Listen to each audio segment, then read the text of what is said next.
This is the first chess game that was played by Magnus Carlsen that is recorded. And this game was played in 1999 when Magnus Carlsen was just 9 years old. And this is not the game that you would expect. And this game shows that every chess player has a humble beginning, even the top player. So in this game, Magnus Carlsen is playing as white pieces.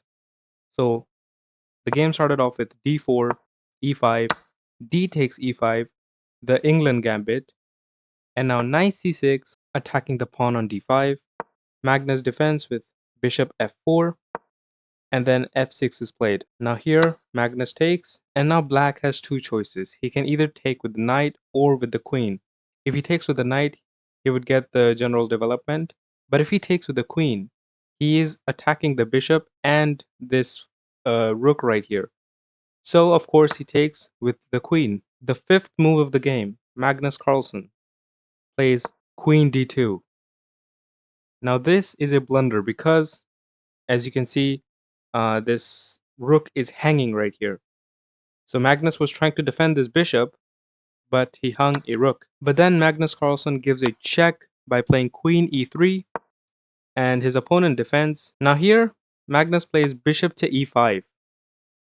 Now this is the second blunder of the game because this is just a free bishop. He can just take it with the knight, and he'd still be able to take the rook, and he's completely fine. So this bishop sacrifice was basically just useless, but his opponent didn't see it and took on c2. So now the rook is safe. And now Magnus takes on c7. Knight b4 is played, trying to attack this a2 pawn from both sides, putting some pressure on the pawn. And then Magnus plays knight to c3, trying to defend the pawn on a2. Knight a6 is played, trying to attack this bishop right here. And Magnus tries to kick off the queen by playing rook to c1.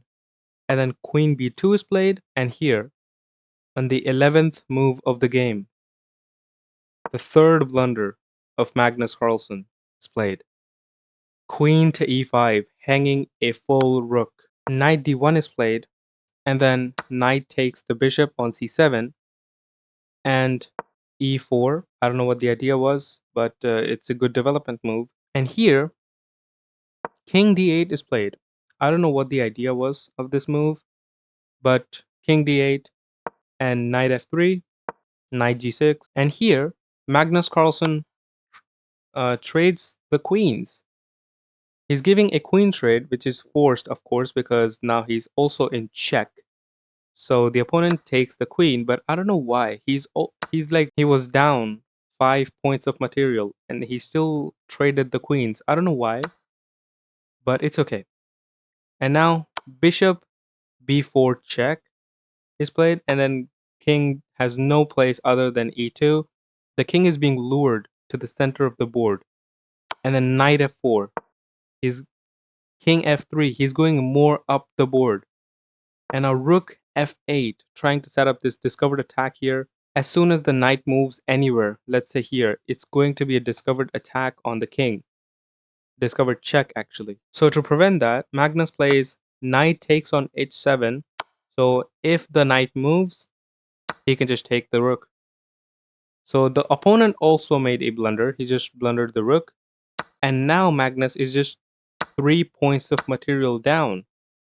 He was 5. He was a full rook before, but now it's kind of equalizing. Bishop c4, knight to b6, and now they just shuffle a bit of pieces, so I'm just going to fast forward this because it's not that big of a deal.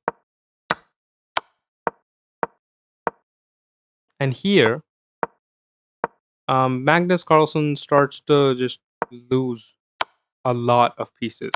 He just lost the knight, he lost the bishop, and here, as you can see, these two pawns, the A pawn and the B pawn, they're passed pawns, which means there is no other pawns trying to defend these pawns, and they can just go on and queen without anyone interrupting them. And that's exactly what the opponent sees.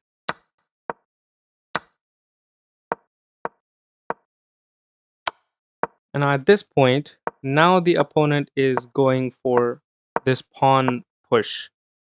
And as you can see, Magnus Carlsen is having a bit of trouble trying to defend this pawn from queening. And here, Magnus Carlsen plays king d3. Now what this does is it's just a fork. And the rook is taken, check, and the king is just stuck on the first rank. And this is checkmate.